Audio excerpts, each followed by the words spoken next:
Estamos a semanas nomás del coloquio de IDEA en Mar del Plata y Experiencia IDEA Rosario se ha consolidado realmente como la antesala para anticipar las conversaciones que marcan la agenda empresarial de nuestro país. En este sentido, vamos a tener un panel de lujo con líderes empresariales que van a conversar con Andrea Ávila, que oficiará como moderadora, CEO de Randstad para Argentina, Chile y Uruguay. Le damos la bienvenida. Bienvenida, Andrea. Y vamos a invitar al escenario a Carlos Ormachea, presidente de la Cámara de Exploración y Producción de Hidrocarburos. Alfonso Romero, director ejecutivo para Cono Sur de COSCO International. Sofía Vago, CEO de Accenture Argentina. Me siento a tu lado. Y Pablo Sibila, presidente y CEO de Renault Argentina.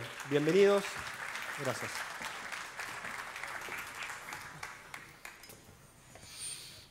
Bueno, ¿se fue el panel? ¿Ahí? ¿Sí? No, ahora sí. ¿Ahora? Ahí está.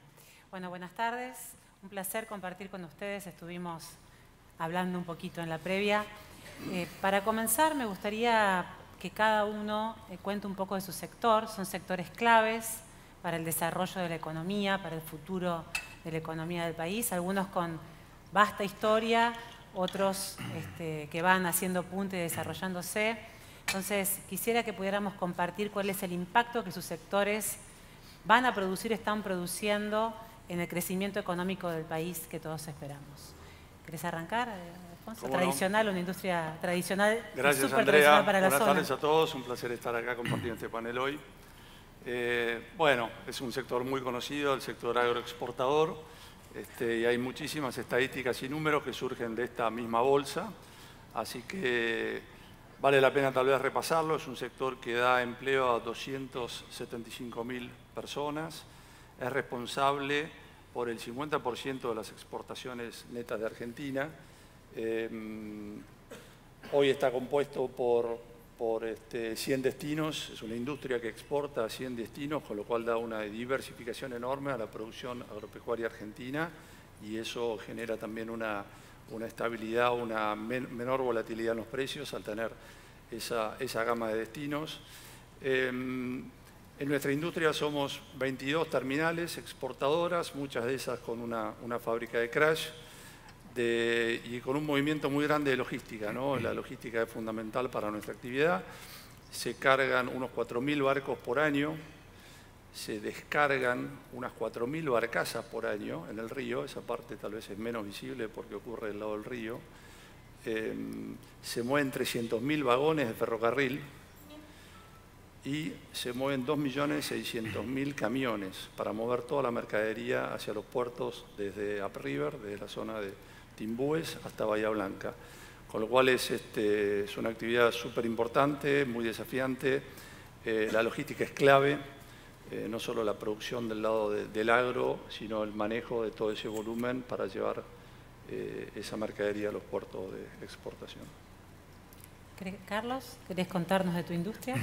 Bueno, la nuestra es la industria de la energía y energía abundante y barata es lo que necesita una economía para crecer. Argentina la tiene, la puede tener y la tiene, básicamente porque contamos primero con los recursos, segundo con el know-how y tercero con una cadena de valor establecida que ha probado tener la capacidad y la voluntad de invertir para hacer crecer la producción. Tanto recursos en energías renovables, como 700.000 hectáreas con viento suficiente para tener factores de carga en generación eólica superiores a 50%, que eso ya es bien alto en el mundo, o radiación en el norte para tener 30% de factor de carga en fotovoltaica, se suman a Vaca Muerta, que es un poquito, transforma al tema de hidrocarburos como el sector más dinámico dentro de este concepto general de energía. Vaca Muerta, que es un proyecto en sí mismo, y creo que es un proyecto del país, aunque cada uno de nosotros tenemos nuestro propio proyecto o varios proyectos en Vaca Muerta, es un recurso gigante y de muy buena calidad. Es lo que se llama en general un recurso de clase mundial. Y tenemos, como dije, una cadena de valor instalada con la capacidad de hacer los desarrollos que se necesitan ahí. Tenemos liderada básicamente por compañías de origen nacional en este momento, desde YPF, Pan American, Tecpetrol, Pampa Energía, Vista, Pluspetrol, para nombrar algunas, y también compañías internacionales que están en el país, como Chevron, Shell, Total, Harbour, ahora que reemplazó a lo que era Wintershall, y compañías de servicios que son globales internacionales, como Schlumberger y Halliburton, más una cantidad de empresas medianas nacionales que integran toda esta cadena de valor, permiten tener la industria desarrollada que hoy tenemos, que tiene la capacidad de abastecer no solamente al consumo doméstico, sino que aportamos creciente cantidad de dólares a la balanza comercial. Hoy, para tener idea, números del sector, Argentina produce 780.000 barriles de petróleo por día, creciendo, 150 millones de metros cúbicos de gas por día, exporta 10.000 millones de dólares, importa este año, a los precios de este año que han caído casi un 20% desde los que teníamos a fin del año pasado, importa 4, vamos a terminar con una balanza comercial positiva neta de 6, fueron 3.7 billions en el primer semestre, para una Argentina que en su conjunto tuvo 2.4 positivo. Nuestro sector ha ayudado a que el número sea negro. Veníamos con una historia muy diferente en los últimos años, con un déficit en la balanza comercial, fruto de la necesidad de importar una cantidad significativa, sobre todo de gas, a precios altos, que se ha revertido en este momento. El sector emplea de manera directa, el oil and gas, 70.000 personas, el sector de la energía en su conjunto son prácticamente el doble, casi 140. Esa es una radiografía de lo que podríamos identificar como el sector de la energía en Argentina. Sofía. Bueno, buenas tardes a todos. Un placer estar hoy acá. Yo de alguna manera represento el sector de la economía del conocimiento, que no todo el mundo tiene claro qué es el sector de la economía del conocimiento, porque en realidad engloba muchísimas cosas, básicamente los servicios profesionales que se brindan para el país y para el mundo, el software, el diseño, la generación de contenidos, la biotecnología. Con lo cual, digamos, es un gran conjunto de servicios que básicamente tienen que ver con el ingenio humano, ¿no? Y la capacidad y el conocimiento y las habilidades. Nuestro sector es un sector que crece, que ha crecido enormemente, un 15% desde 2023, más de un 15%, 15,5%, que emplea más de 500.000 personas aproximadamente, y que por otro lado es el cuarto sector exportador, nos pasó el del sector automotriz, y junto con el de energía y con el agro, somos el cuarto sector exportador. Exportamos 9.5, para este año estamos esperando 9.5 millones de dólares, con lo cual es un sector tremendamente importante y que se ve apalancado también por una geopolítica que nos permite seguir creciendo, ¿no? O sea, hoy en día los servicios que nosotros prestamos desde Argentina para el mundo tienen muchísimo más que solamente un valor de competitividad de costo, sino también el tipo de talento, el tipo de tareas, el estar alineados estratégicamente con el time zone de los Estados Unidos, el idioma, la capacidad de idioma, o sea, hay una innumerable cantidad de características que hacen que este sector pueda seguir creciendo. Y la belleza que tiene es que es federal. Hoy en día, digamos, no es que solamente la economía del conocimiento se presta desde algún centro urbano, sino también está repartido alrededor a través de, digamos, todo nuestro país, creciendo y apoyando de nuevo tanto lo que es el desarrollo que estamos teniendo en nuestra querida Argentina, sino también en la exportación de este tipo de servicios para el mundo. Es un sector que de alguna manera no solamente ha crecido en términos de volumen, sino en términos de características. Se va transformando continuamente a través también de las transformaciones principalmente tecnológicas, que implica que los servicios tengan que modificarse. Hoy, por ejemplo, con la inteligencia artificial, con los agentes, hace que todo tipo de servicio hoy se vea atravesado por la inteligencia artificial y se va modificando, con lo cual, al ser una industria de capital humano, requiere muchísima inversión en capacitación, en transformación y en donde tenemos un vínculo directo con lo que tiene que ver con la educación para generar ese stock que de nuevo genera este mercado que es interesante, no solamente lo vimos nosotros, sino también lo están viendo otros países de la región para proveer y apalancar las eficiencias que otros países están necesitando. Pablo. Bueno, primero, nuevamente, muchísimas gracias por invitarme y por estar presente aquí con ustedes. Industria automotriz, podemos decir, hay 13 terminales que están implantados en Argentina, con una capacidad instalada de 1,3 millones de vehículos. Eso, vamos a decir, de esos 1,3 millones de vehículos, la mitad es la capacidad que está utilizada aproximadamente, así que ya les respondo porque a veces los periodistas me preguntan, con este mercado que aumenta, ¿no va a faltar capacidad instalada para responder a la demanda? No, absolutamente no, hay muchísima capacidad instalada todavía disponible en Argentina para responder a la demanda. Es una actividad que emplea aproximadamente un poco más de 600.000 personas. Un dato que es muy interesante es que la industria representa 9,6% de los asalariados en Argentina. Eso es importante, colabora mucho con el salario en blanco declarado, con la economía formal dentro de la Argentina. Una industria que ha invertido entre 2017 y 2024 unos 8,7 mil millones de dólares, o sea, grandes inversiones. Es una industria muy intensiva en capital. Algún dato que es interesante, pintoresco, vamos a decir, somos el cuarto país a nivel mundial productores de pickups. Primero está Tailandia, después está Estados Unidos, después está China y después está Argentina. Fíjense los competidores que tenemos enfrente nuestro, así que la verdad que con mucho orgullo podemos decir que es un puesto bien ganado con una estrategia que vemos que las industrias se están volcando, y después si quieren hablamos un poquito más de eso, hacia lo que tiene que ver con la producción de vehículos utilitarios. Tenemos un esquema de complementariedad principalmente con Brasil. Somos el primer exportador de productos industrializados en la Argentina, exportamos más de 8.000 millones de dólares el año pasado.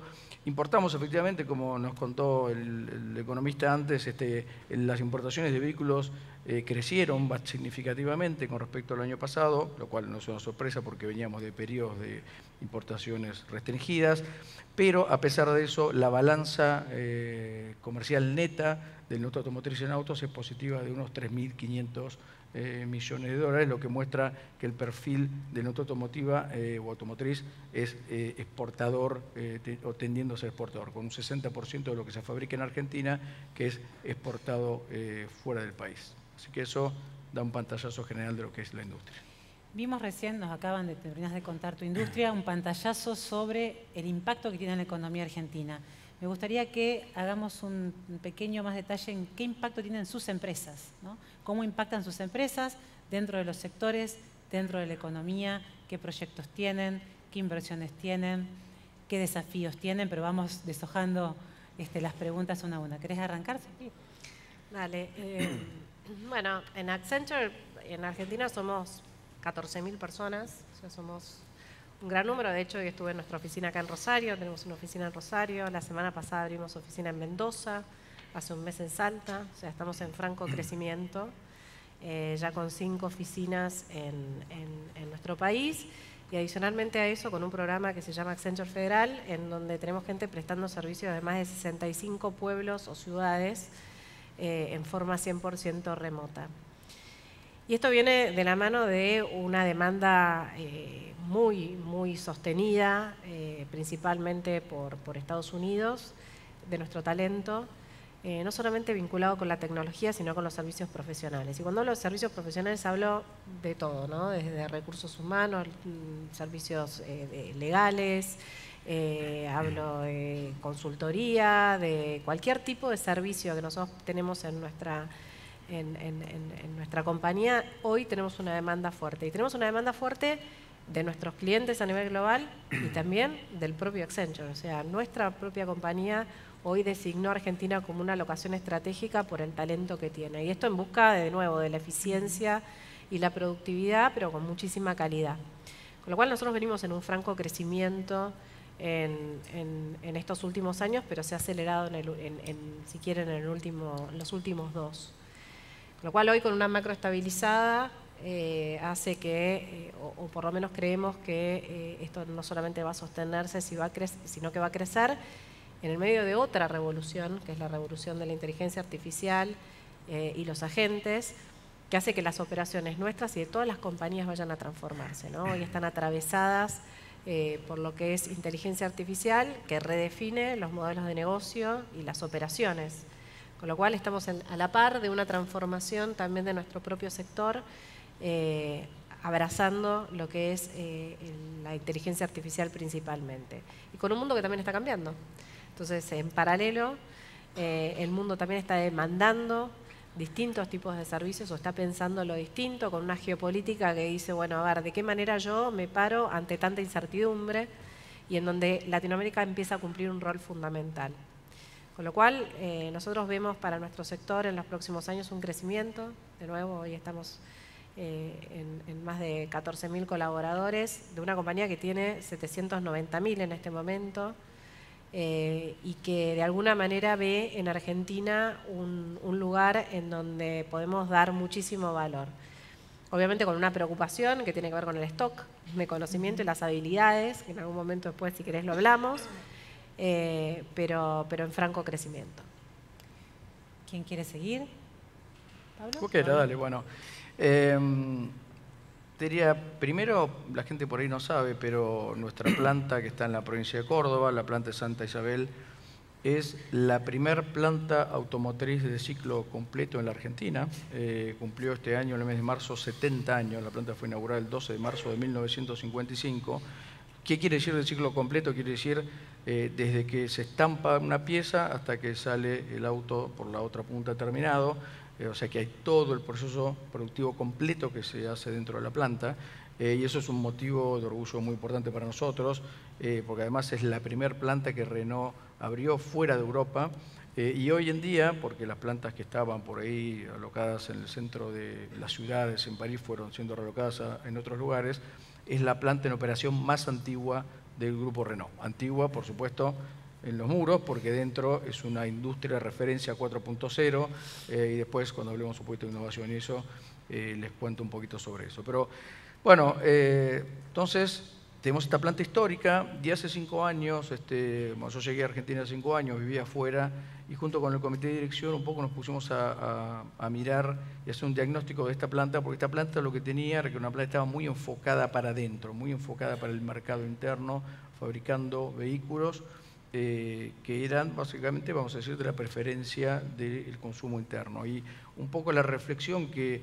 hicimos juntos con todo el comité de dirección es, bueno, qué perfil o qué vocación le queremos dar a esta planta hacia el futuro, considerando que la Argentina tiene estos ciclos de crisis donde faltan dólares, el mercado que se abre, que se cierra, y definimos, y no es por casualidad, y por eso que otras empresas están tomando este camino también, que queríamos que nuestra planta se especializara en ser una planta o el hub de vehículos utilitarios en América Latina. Entonces, por eso agregamos el Kangoo, que es un auto que ya se vende en Argentina hace 25 años, de los cuales 23 de los 25 ha sido líder de su segmento. Agregamos, hicimos el año pasado un anuncio para fabricar la primer pick-up de media tonelada que se va a fabricar en Argentina, y que la ya estamos haciendo las carrocerías y se va a empezar a fabricar oficialmente el año que viene y va a ser lanzada en el segundo semestre, y con eso vamos a poder llevar nuestra planta a 2 turnos completos, solamente con 2 vehículos, y dándole un perfil que va a ser netamente exportador. El objetivo es que 60 o 70% de lo que se fabrique en nuestra planta Santa Isabel sea exportado y de esta forma dar completamente vuelta el perfil de la fábrica con respecto a lo que teníamos hace 5 años atrás. Y al mismo tiempo enfocándonos en esto que decíamos, que Argentina se está poco a poco convirtiendo en un polo de vehículos utilitarios. Y la pregunta es, bueno, ¿por qué?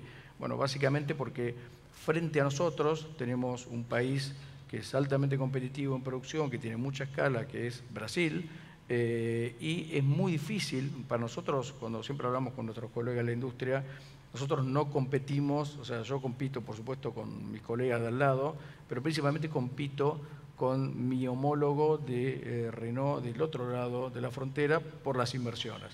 Y entonces es difícil competir de frente con Brasil, y por eso es que muchas de las industrias, y nosotros hicimos lo mismo en esa estrategia, nos corrimos y preferimos elegir una posición de especializarnos en vehículos utilitarios en cuanto ellos se especializan, por ejemplo, en vehículos particulares. Carlos, ¿querés continuar vos?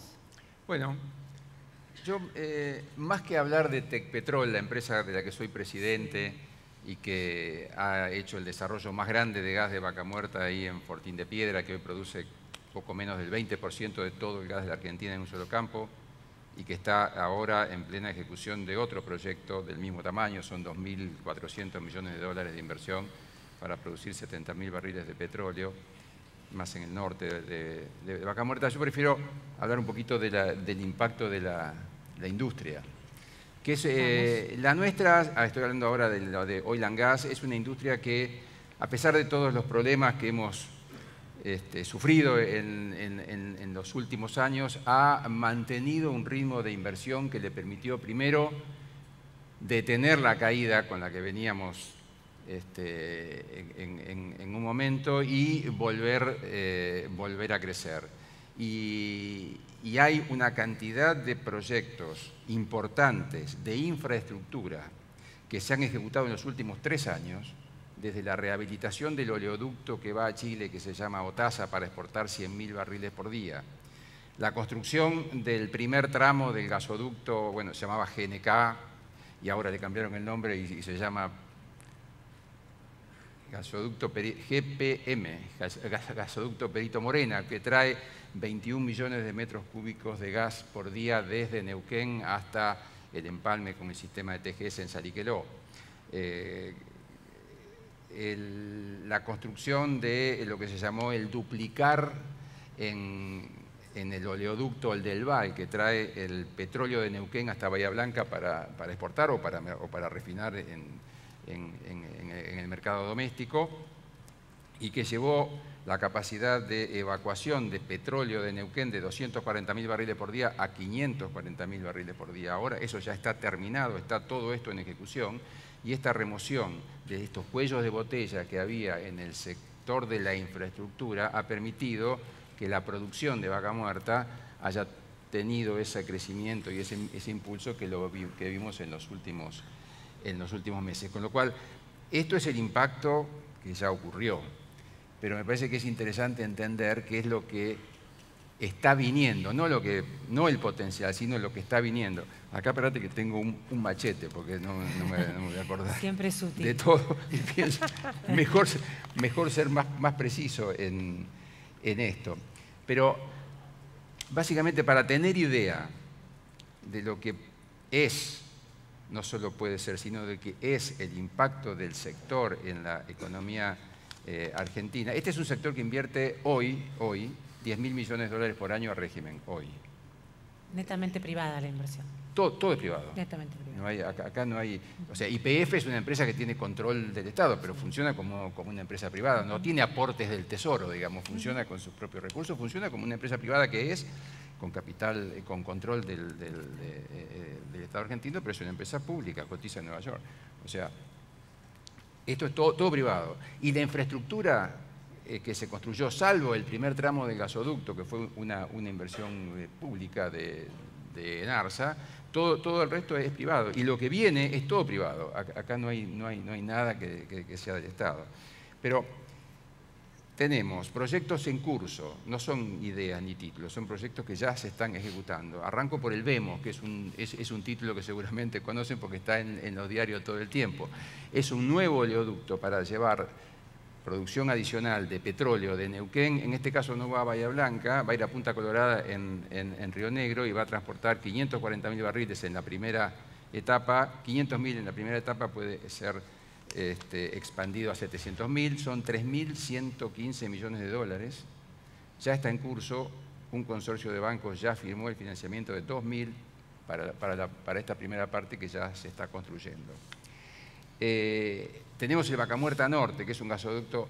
Bueno, el VEMOS está esponsoreado por 8 compañías productoras petroleras, que son básicamente todas las que mencioné antes. Hay otro oleoducto que se llama Vaca Muerta Norte, que lo que va a hacer es traer el futuro desarrollo, la futura producción de petróleo, que va a salir de los proyectos que se están ejecutando ya en la parte norte de Neuquén, en la parte norte de Vaca Muerta, incluyendo, por ejemplo, el nuestro, en los toldos 2 que va a ser 70.000 barriles, esponsoreado por Tecpetrol, la compañía nuestra, Plus Petrol y Chevron. Se va a construir un nuevo oleoducto para empalmar con el que va a Bahía Blanca. Estos son 400 millones de dólares. Viene una expansión del gasoducto GNK o el Perito Moreno ahora, inmediata, que la va a hacer seguramente TGS porque presentó una iniciativa privada. Ya esto está en licitación y se va a ejecutar inmediatamente a partir de fin de año, para llevar de 21 a 32, y luego viene una expansión adicional para duplicar la capacidad de ese gasoducto. Se va a construir la segunda etapa del gasoducto Perito Moreno para llevar gas al litoral, ahora no a Buenos Aires sino al litoral, y ahí hay un proyecto de TGN para ir de Tratayén a La Carlota en Córdoba y empalmando con el sistema propio de TGN. De ahí deriva a Rosario y toda la zona del litoral y al norte argentino. Estos son unos 600 millones de dólares. Hay un proyecto que hay que definir entre una ampliación de TGN para llevar más gas al norte y luego a través del gasoducto que va de Bolivia a Brasil llegar a San Pablo para exportar gas de Neuquén a Brasil. Esa probablemente sea la alternativa más eficiente desde el punto de vista de inversión, porque aprovecha toda una inversión existente que se quedó sin gas. Bolivia se quedó sin gas, con lo cual ese gasoducto gigante está bastante vacío y lo podríamos aprovechar. O si no nos ponemos de acuerdo con los bolivianos, la alternativa que está también sobre la mesa para definir es si se construye un gasoducto que va de Uruguayana, en el límite de Argentina a Brasil, a Porto Alegre. Ya hasta Uruguayana ya llegamos, cruzamos el río Uruguay y ya ponemos gas en Brasil ahí para una central térmica que era de AES. Bueno, hay un proyecto viejo del año 2000 que se iba a construir hasta que Argentina cayó en el corralito y todas esas cosas que frenaron todo. Pero esa es otra inversión de 700 millones de dólares que está ahí sobre la mesa. Y después se está discutiendo ahora quién la hace, las plantas de tratamiento para sacarle a la producción de gas que viene por delante, y ahora voy a hablar de eso, los líquidos, porque cuando uno produce hidrocarburos viene todo junto de abajo. Muy pocas veces viene un hidrocarburo solo. Viene petróleo con gas, con distintos tipos de gas, bueno, hay que separar arriba, o viene gas con condensado con petróleo, también hay que separar. Bueno, ese trabajo de separar, para ese trabajo hay que construir instalaciones que son costosas y que son muy importantes. Para tener idea, cuando pensamos de gas, estamos viendo que acá va a haber que construir plantas de separación por entre 3 y 4 billones de dólares para atender la producción de gas que se va a necesitar para los proyectos grandes de exportación de gas licuado. Y ahí también hay 2 que ya están en curso. En curso quiere decir que ya están construyéndose los barcos en este caso, porque se va a licuar el gas en barcos, proyectos liderados por Pan American, que tiene varios socios, para exportar 6 millones de toneladas por año. Estos son 1.800 millones de dólares de infraestructura y 2.500 millones de dólares de inversión en pozos e instalaciones para producir el gas que se va a exportar por ese proyecto. Y luego están los 2 grandes liderados por YPF, Uno que que está asociado con Eni, la empresa estatal italiana, y otro con Shell. Los dos proyectos han sido anunciados, estos todavía no están en ejecución, se han firmado los primeros preacuerdos para ir adelante con el diseño de los proyectos, etc.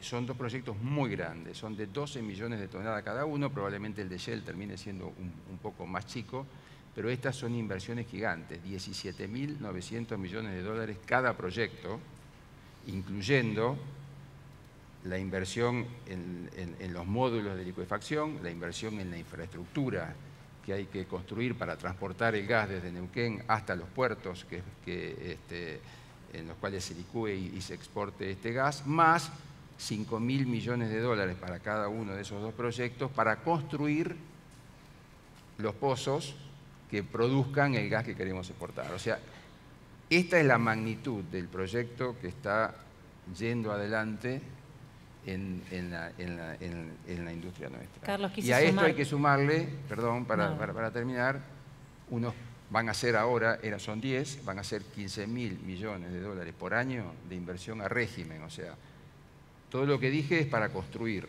Ahora, una vez que esto ya está funcionando, después, todos los años hay que poner 15.000 millones de dólares en pozos para mantener ese ritmo de producción y exportación.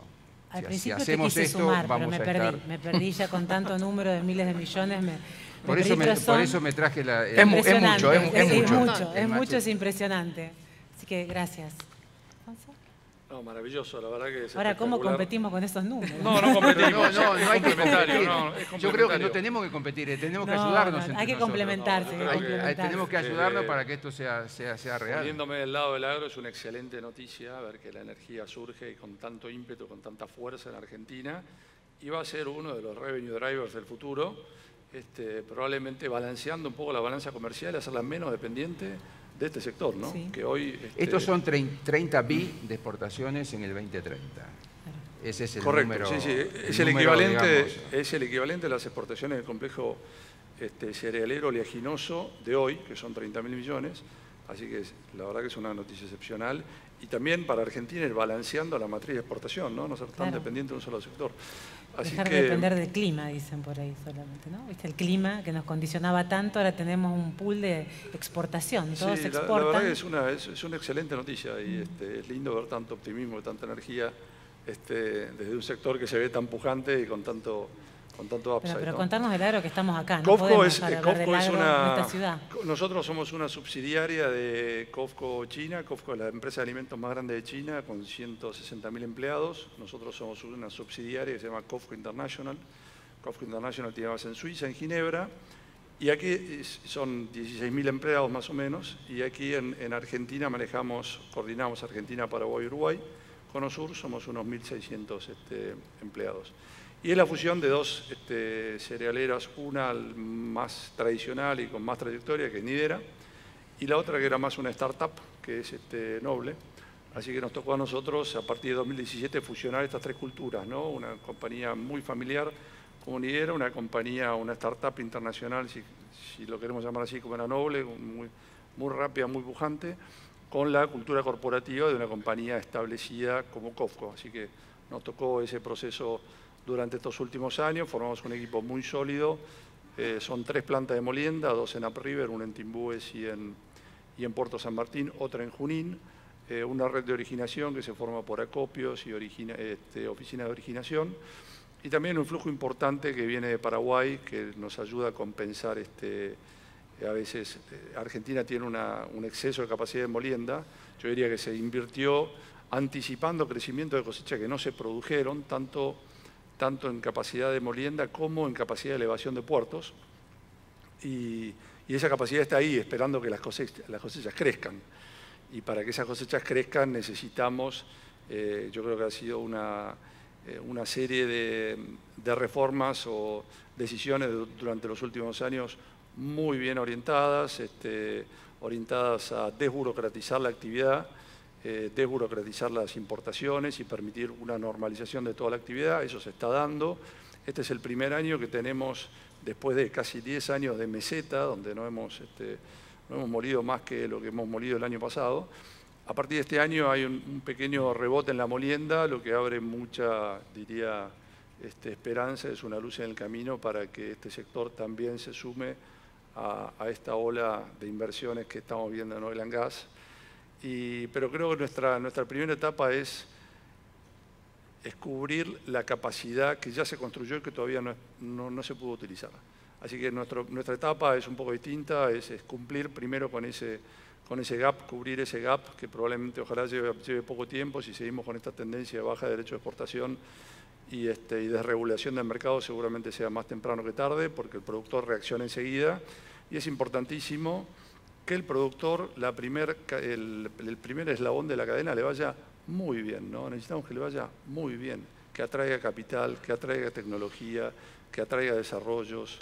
Eso es lo que abastece el resto de la cadena, así que nosotros estamos en pos de que el productor tenga rentabilidad y tenga competitividad. Hoy no solo son derechos de exportación nuestra discusión, los derechos de exportación obviamente que es la parte más importante, pero hay toda una serie todavía de pequeños derechos de exportación intermedios que se llevan un 1%, un medio por ciento, un 2%, que son un poco invisibles, pero hacen que Argentina se separe de los precios internacionales. Y cuando pasa eso, el precio internacional básicamente es el incentivo para producir más o menos de un producto. Nosotros hemos tenido una caída casi del 40% en los últimos 2 o 3 años, con lo cual el mundo está mostrando un oversupply y la necesidad de que alguien diga, yo a este precio no puedo producir. Y nosotros competimos contra Brasil y Estados Unidos. Entonces, cuanto más lejos estamos del precio internacional, más riesgo tenemos de ser nosotros los que, digamos, no crecemos en soja, por ejemplo, como se estuvo discutiendo este último tiempo. Y esta baja de derechos creo que es muy bienvenida porque le devuelve parte de la competitividad al productor. Bueno, me spoileaste la próxima pregunta un poquito, que es tener la posibilidad de pedir 3 cosas que cambien de la macro, ¿no? Venimos hablando de la macro hace 1 año y medio, que necesitábamos estabilización. Algunos creemos más o menos que está estabilizado, se está estabilizando. Hoy nos dieron una clase de cómo vienen todos los ratios del país. Pero si tenemos al genio de la lámpara delante nuestro y le tenemos que pedir 3 deseos que cambie de la macro, ¿qué le pedimos? Vos algo por ahí dijiste, pero por ahí querés profundizar. Yo pediría uno solo, una baja impositiva general, una despresión impositiva, llamémoslo así, de modo que el productor sea quien tiene las condiciones más competitivas para producir y volver a ser lo que Argentina fue siempre, un gran productor y exportador de cereales y oleaginosas, simplemente porque tiene condiciones naturales competitivas, estar cerca de una vía navegable como es el Paraná, y si querés le podemos agregar el desarrollo de la hidrovía. También. Y el desarrollo de los biocombustibles que son críticos y que hoy es un vagón que está desenganchado de la tendencia mundial. Brasil está hoy moliendo alrededor de 60 millones de toneladas. La mitad de esa producción ya es biocombustibles. La mitad de los aceites que produce Brasil son biocombustibles. La mitad de los aceites que produce Estados Unidos son biocombustibles. La otra mitad es consumo humano. Nosotros estamos en un 7%. Es indispensable tener un desarrollo de mercado de biocombustibles y a nivel logística la hidrovía también es crítica. Dijiste uno, pero te tentaste después, fuiste por Bueno. los 3. ¿Quién quiere seguir de los 3 libremente? Yo, en particular, de nuevo, macro estabilizada cambia muchísimo. Creo que el tema de tener reglas claras para poder planificar a largo plazo es importante. Particularmente los que respondemos a corporaciones globales, el poder transmitir tranquilidad nos habilita las inversiones.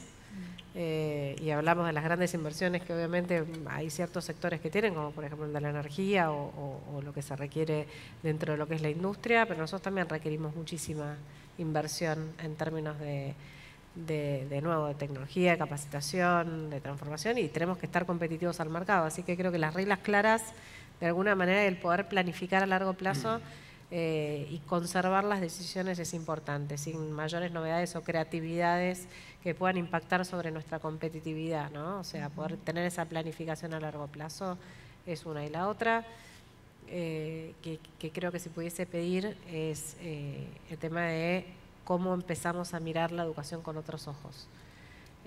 porque nosotros estamos mirando tal vez en el corto plazo o estamos pensando, y esa es la inversión de largo plazo. Esa es la inversión que tenemos que terminar de entender que estamos hipotecando si no la modificamos hoy.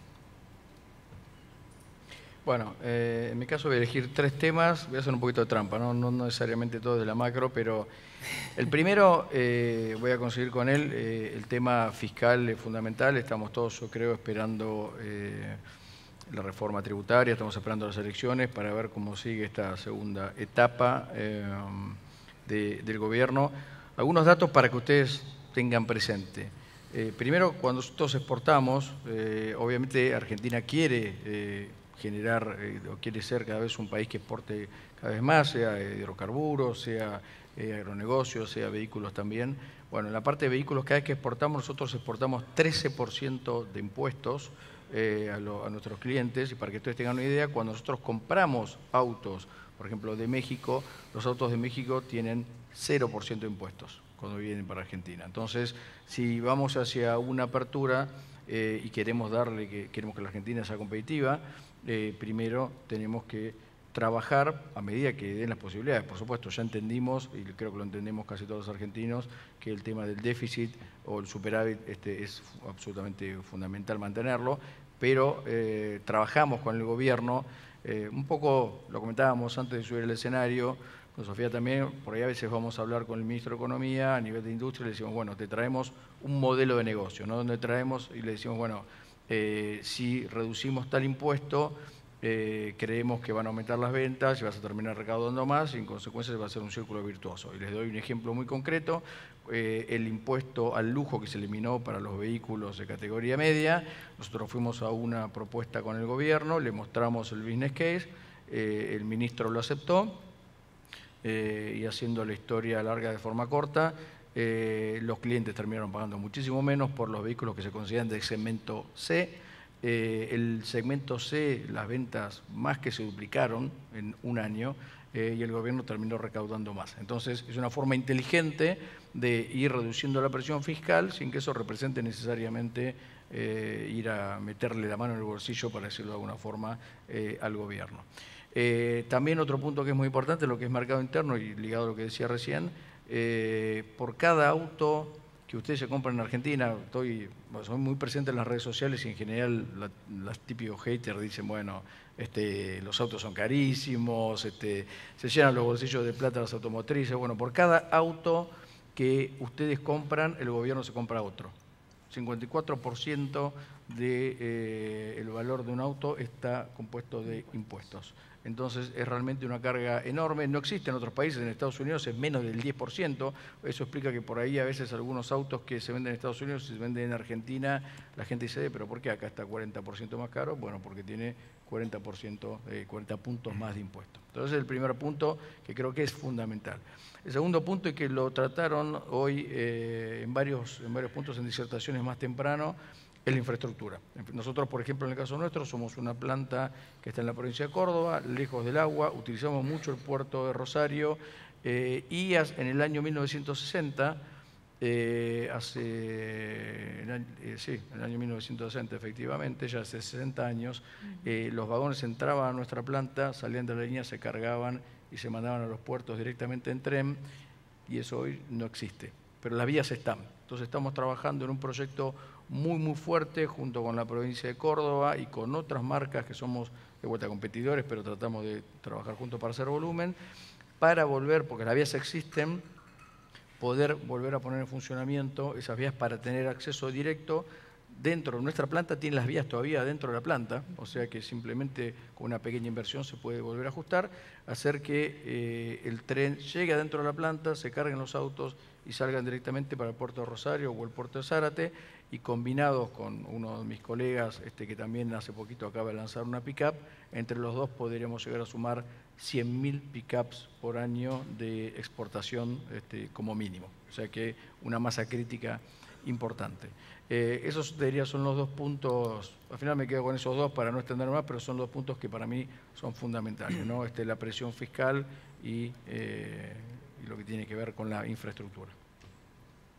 ¿Querés agregar algo, Carlos? Bueno, yo como supongo que todo lo que ustedes pidieron ya nos fue concedido, lo vamos a disfrutar, lo vamos a ligar, digamos. Así que si tengo que pensar en algo más, es más difícil ser el último en esta. No, yo digo, la macro claramente, o sea, la nueva administración abrió una nueva oportunidad porque los cambios y este ordenamiento que estamos viendo en la macro claramente ayudan.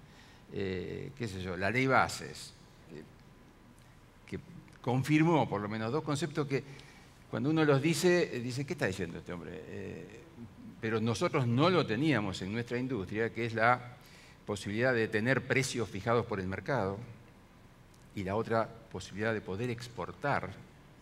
Esas dos cosas que parece que son un derecho natural de cualquier productor, nosotros no la teníamos, nuestra industria no la teníamos. Bueno, ahora está confirmado, ratificado y está funcionando, digamos, a partir de la ley bases. El RIGI, que es una parte de la ley bases, también ayuda para inversiones grandes, porque básicamente despeja otro conjunto de incertidumbres como acceso a la divisa, etcétera, que teníamos para poder aumentar exportaciones. Este ordenamiento lo que permitió es una reconexión de Argentina con el mundo financiero.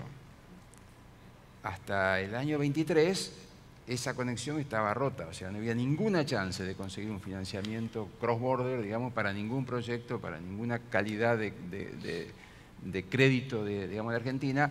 Eso se restableció.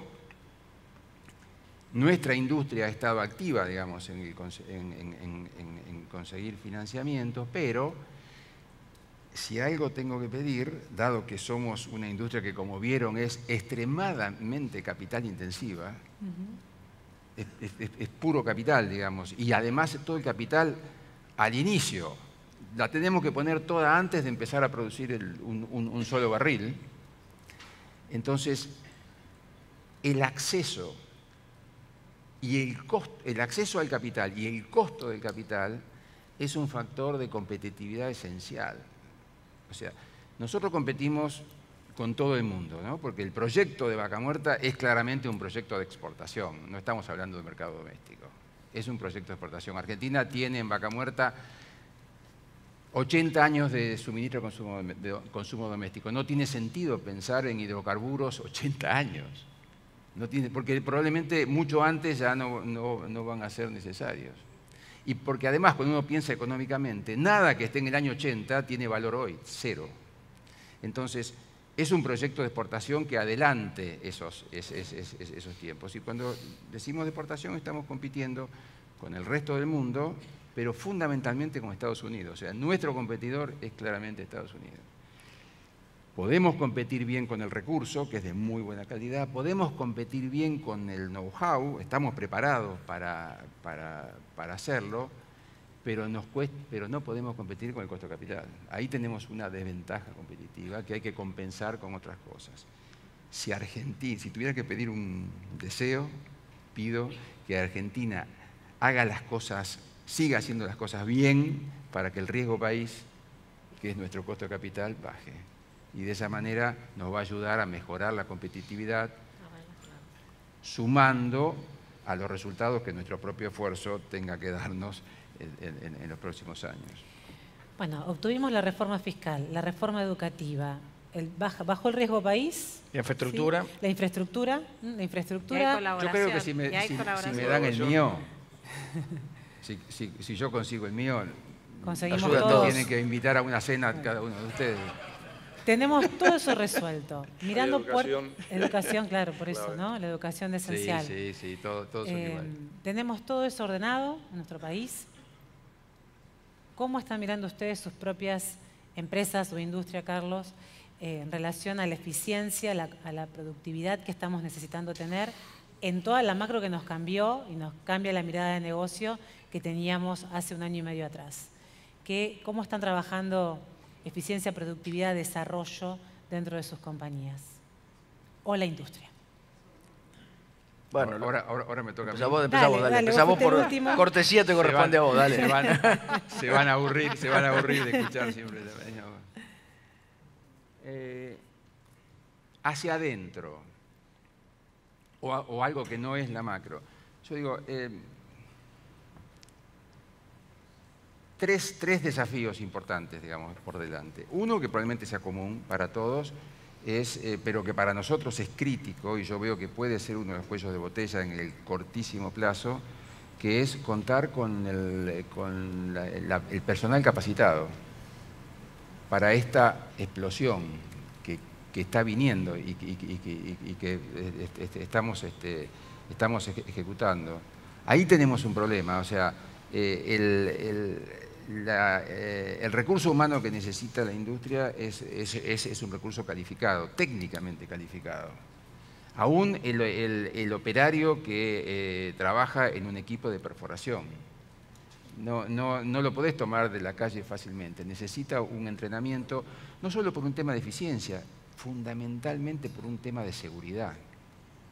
Es una industria de alto riesgo, o sea, trabajan con equipos en movimientos gigantescos, o sea, cualquier error de operación ahí no solo tiene una consecuencia en la producción, etcétera, sino muchas veces en las personas si no están adecuadamente capacitadas. Entonces, el tema de formación técnica, no geólogos, técnica, de gente es un tema muy importante que cada uno de nosotros estamos encarando con iniciativas individuales, de apoyos a colegios, etcétera, a las universidades, pero también en coordinación con los gobiernos, sobre todo en la provincia.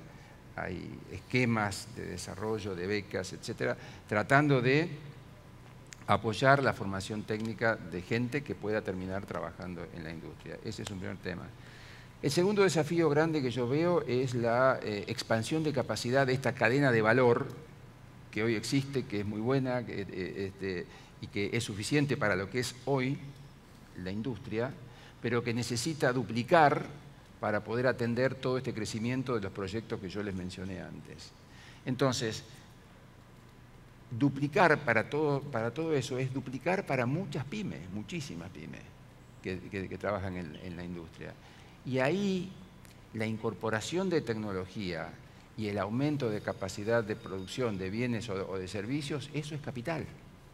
Otra vez caemos en lo mismo, eso es inversión. Y la inversión necesita la fuente de esos recursos. Y ahí también tener acceso, puede ser financiamiento doméstico en algunos casos, pero tener acceso y a un costo que les permita tener precios competitivos, porque si no, al final del día no logramos lo que queremos, es un gran desafío. Ahí hay dos caminos, digamos, que estamos intentando. Uno son alianzas estratégicas, o sea, cuando nosotros, que somos los operadores demandantes del servicio, podemos tener algún tipo de acuerdo de mediano o largo plazo con nuestros proveedores, le damos a estas pymes horizonte. Y el horizonte les permite planear e invertir. O sea, cuando uno tiene un proyecto con un acuerdo de suministro de varios años por delante, es más fácil que pueda financiar. Pero este concepto de alianza estratégica en la cadena de valor de la industria es algo en lo que tenemos que trabajar y lo pongo sobre la mesa. Y el otro, que es bastante parecido, es la cooperación cliente-proveedor. Hay esquemas en Argentina que están funcionando. En el Grupo Techint, hace ya 23 años, creamos un espacio que se llama ProPyme, que vincula a todas las empresas que trabajan con nosotros, sea proveedores o clientes. Hoy son más de 1000, que hace 25 años que vienen trabajando con un esquema de cooperación. Y esto ha permitido que se pasen crisis con menores costos o que se logren crecimientos o desarrollo. Bueno, este esquema ya lo estamos aplicando en la cadena de valor de la industria en nuestro caso, y hay otras empresas que tienen otras cosas parecidas, pero también es una forma de mejorar competitividad y eficiencia. Y el último tema que se mencionó acá, pero lo pongo porque en parte va a tener que ser responsabilidad nuestra, es el tema de infraestructura. Esta es una industria que, y sobre todo por la localización del gran proyecto que es Vaca Muerta, genera una crisis de infraestructura de todo tipo en la provincia de Neuquén, porque todo está explotando ahí. Entonces todos los días hay familias que vienen a Neuquén para sumarse a este proyecto, porque hay una demanda de trabajo. Eso genera necesidades de infraestructura, de servicios para toda esta gente. De servicios básicos de agua, gas, electricidad, pero también de servicios de educación, escuelas, o sea, necesitan más. Y por otra parte tenemos la infraestructura directamente vinculada con nuestra operación, las rutas. O sea, hoy, un poco de manera gráfica, pero Horacio Marín, que ahora es presidente de YPF, trabajó mucho tiempo con nosotros, a veces cuando trata de graficar la magnitud de este problema, dicen que si no logramos resolverlo de otra manera, dentro de 5 años, es probable que no se puedan cruzar las rutas que van a Neuquén, porque va a haber un tren de camiones, uno atrás de otro, llevando arena de Entre Ríos a Neuquén. Tenemos que encontrar una solución de infraestructura. En algunos casos nosotros, como industria o como conjunto de empresas, estamos haciendo acuerdos con la provincia para encararlos con algún aporte, pero es un tema que hace directamente a la eficiencia. No es la gran macro, son temas puntuales, pero muy importantes que deben ser atacados. Sofía, ¿tu industria? Bueno, a ver, nosotros, yo creo que hay varios temas a considerar respecto a la competitividad. Primero, decir una cosa: todo lo que le está sucediendo a cada una de las industrias también se apoya en la economía de conocimiento, ¿no? Claro que sí. Porque se impacta el transformarse, el resolver, por ejemplo, los problemas de infraestructura, no, pero nuevas formas de aplicar eficiencia sobre la operación para buscar esa diferencia y poder generar también proyectos de inversión, tienen que ver con la industria del conocimiento y tienen que ver con la eficiencia a través de la tecnología, ¿no? Entonces, un poco lo que pasa a nivel mercado local, o lo que vemos a mercado local, es que va a haber un gran pool, digamos, de necesidad de transformación y de búsqueda de eficiencia dentro de los típicos negocios para poder responder o poder ponerle foco a resolver los problemas de infraestructura, los problemas, digamos, de crecimiento y demás. Entonces ahí veo que nuestro sector va a ser clave como habilitador, ¿no?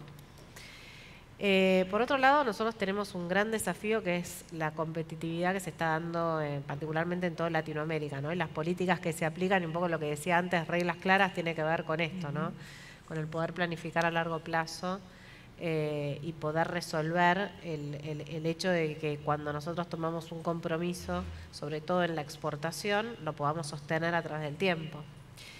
Y eso hace que haya una agenda. O sea, nosotros lo que trabajamos, y un poco también lo que decía Pablo en su momento, el poder acercar un caso negocio, el poder aceptar el impacto que tienen ciertas políticas sobre nuestra competitividad es sumamente importante, ¿no? Y trabajar en forma conjunta. Nosotros, más allá de que yo lo puedo hacer como compañía, también lo hacemos como sector. Y el tener una voz y esa colaboración, entendiendo que es un bien para nuestro país o una ventaja para nuestro país, creo que también es este game changer y una nueva forma de hacer negocios a nivel global, donde nosotros tenemos que mirar que lo que hacemos compite no solamente, digamos, con Brasil, con nuestra región, sino también compite con el mundo, y por eso tenemos que apoyarnos en esta colaboración. Y la gran preocupación que hoy, digamos, no preocupación, pero gran ocupación que tenemos es cómo se está transformando todo nuestro talento con inteligencia artificial. El uso de agentes hace que ciertas tareas sean reemplazadas, pero en realidad, digamos, no es que se reemplaza a la persona, sino que la persona tiene que reconvertirse, ¿no? Digamos, porque a través de utilizar un agente para ciertas tareas se requiere otro tipo de skills. Y acá es donde también empiezan a jugar muchísimo algunas habilidades que hasta el momento no se han considerado. Yo creo que la tecnología hoy va demasiado rápido, con lo cual, digamos, con esta velocidad es donde tenemos que pensar que hay, digamos, capacidades a desarrollar y no tanto la parte técnica que cambia tan rápido, sino, digamos, hay ciertas características que nuestro talento tiene que tener. Hay algunas que las tenemos intrínsecamente, o sea, las tenemos, ¿no? Pero hay otras que hay que desarrollarlas, y ahí es donde creo que es un gran desafío y donde, de nuevo, la educación pasa a cumplir un rol fundamental. Con lo cual, digamos, yo de alguna manera creo que lo que a nosotros hoy nos ocupa es el stock, el poder crecer en talento, en poder formar y conseguir ese talento, la credibilidad con nuestros clientes a nivel global y con nuestras casas matrices, por supuesto, para tener toda esa inversión que necesitamos. Y por otro lado, el poder estar lo mejor posible apoyando la transformación que se necesita para esa eficiencia y para esa competitividad que vamos a necesitar a nivel local. Hablabas de puntos que, bueno, por deformación de profesión no puedo dejar de rescatar, ¿no? La educación es esencial, sobre todo la habilidad de aprender, la capacidad de aprender que implica desaprender para incorporar nuevos conocimientos y yo me animo a ir un poquito más allá. Hay que modificar los planes de estudio, hay que trabajar con otro modelo educativo que salga de los compartimentos estancos con los cuales estudiaron mis abuelos, mis padres, nosotros, mis hijos y algunos de nuestros nietos que tendremos por acá, ¿no? Donde el ciclo educativo tiene que renovarse permanentemente porque la duración de lo que podemos conocer cada vez dura menos, entre 5 y 3 años y desvanece. Pero para no seguir, ¿alguno de ustedes quiere aportar? Yo te agrego una cosa más, ¿no? Digo, estamos en un momento, vos lo decías, digamos, el desaprender, el volver a aprender. No estamos hablando de educación, digamos, estamos demasiado, digamos, técnica superior, ¿no? Estamos hablando de que tal vez para tareas que hoy típicamente se necesitaban conocimientos muy básicos, ya hay interacción con la tecnología, ya hay interacción con determinados aspectos que requiere que esto se eleve un poquito más. Y que por otro lado cambia absolutamente todo el tiempo. Entonces, de nuevo, donde las habilidades blandas empiezan a jugar un papel o un rol fundamental, en donde, digamos, no aplica solamente a tal vez carreras universitarias o algo demasiado evolucionado, sino ya tareas más básicas y en donde se puede generar una grieta mucho mayor, el que tiene y el que no tiene estas habilidades, ¿no? Sí, el desafío educativo es esencial para el futuro de nuestro país, lo veo de esa manera. Señores, ¿quién quiere seguir? Yo, bueno, rapidito. Bueno, la semana que viene tengo una reunión con todos los dueños de los concesionarios nuestros y hoy en la parte más temprana, cuando presentabas esa primera tablita, yo vengo soy ingeniero, pero trabajé en finanzas, fui director financiero, así que me gustó mucho la tablita esa teórica, porque hoy en día, obviamente estamos en el sentido contrario de la tablita y tengo todos los concesionarios que me vienen a llorar diciendo, uy, pero las rentabilidades unitarias se cayeron. Obviamente se cayeron, los volúmenes crecieron, así que hay que acostumbrarse. 30% de mi agenda en términos generales, la industria automotriz es súper enfocada en el costo. El costo es como nuestro día a día, nuestro bread and butter, vamos a decir. Pero es verdad que en el periodo, los últimos hasta el 2023, o sea, cuando hablamos de costos, 30% estar sentado discutiendo con los ingenieros. Bueno, acá tengo hablando de moneda fuerte, lo medimos en euros la economía, no en pesos, porque si no se diluye. Entonces decimos, bueno, esto me da una economía de €1, €1,50, €2, que yo.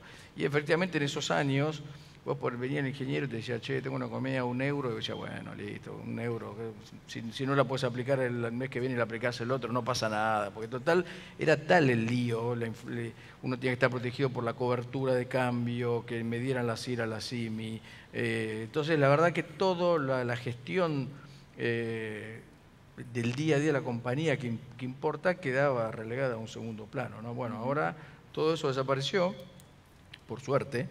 De hecho, cuando cambiamos de gobierno y se acabaron todas las CIRA, la CIMI y todo eso, dije, ¿y ahora qué hago? Me sobra como 40% de la agenda.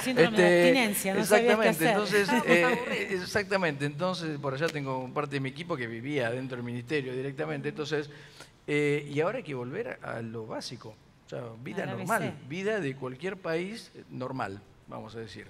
Así que hay que volver a ir atrás de los euritos, los pesitos, los dolarcitos, cada uno sabrá, ir, trabajar los costos fijos. Ahí en el café hablaba con alguien, también decíamos, bueno, la verdad que pensábamos que trabajábamos bien los costos fijos y ahora nos dimos cuenta que no, que todavía nos falta un montón, no estamos lejos de trabajar bien los costos fijos. Entonces, bueno, nada, remangarse, no hay otra solución. Lamentablemente me gustaría darles algo más charming como respuesta, pero no hay. Es arremangarse y empezar a hacer el trabajo que otros países vienen haciendo hace mucho tiempo. Y así que eso es fundamental. Yo creo que ahí el desafío que tenemos es recuperar esa gimnasia que durante más de una década la perdimos, ¿no? Es como si hubieras estado... Claro, Estábamos en modo supervivencia. Sí, pero también es como, tus equipos era como si hubieran estado, vamos a decir, mirando Netflix durante 10 años, comiendo pochoclo, y de repente le decís, bueno, ahora a correr 21 kilómetros, y la verdad que no estás en estado físico para eso. Entonces, bueno, hay que volver a preparar las organizaciones y que entiendan, las organizaciones, las nuestras, y de vuelta, mis proveedores, mis concesionarios, o sea, toda la cadena de valor, que esa es la nueva realidad. Nos dicen que el tiempo se finalizó, pero... No, yo diría, pasada la tormenta de distorsiones que vivimos, empezó a salir el sol, y creo que esos equipos que eran muy buenos gestionando todas esas distorsiones, pues también había que gestionarlas. Por supuesto, claro. No es una cosa menor. Hoy están enfocadas sobre todo en productividad, que tiene que ir en toda la cadena, en nuestro caso, desde el productor hasta finalmente exportar el producto terminado, porque hoy en un mundo de precios deprimidos te exige no solo la adopción de tecnología, como las que escuchamos hoy, de Silo Real, y hay muchas otras startups proponiendo eficiencias, sino una reforma impositiva que haga que el precio internacional le llegue lo más directo al productor. Bueno, muchas gracias. Hablamos de oportunidades, hablamos de eficiencia, hablamos de productividad, hablamos de educación, hablamos de impuestos, hablamos de infraestructura, hablamos de un montón de temas que hacen al desafío de sus industrias, de las industrias del país. Un placer haber compartido con ustedes. Muchas gracias. Gracias. Gracias.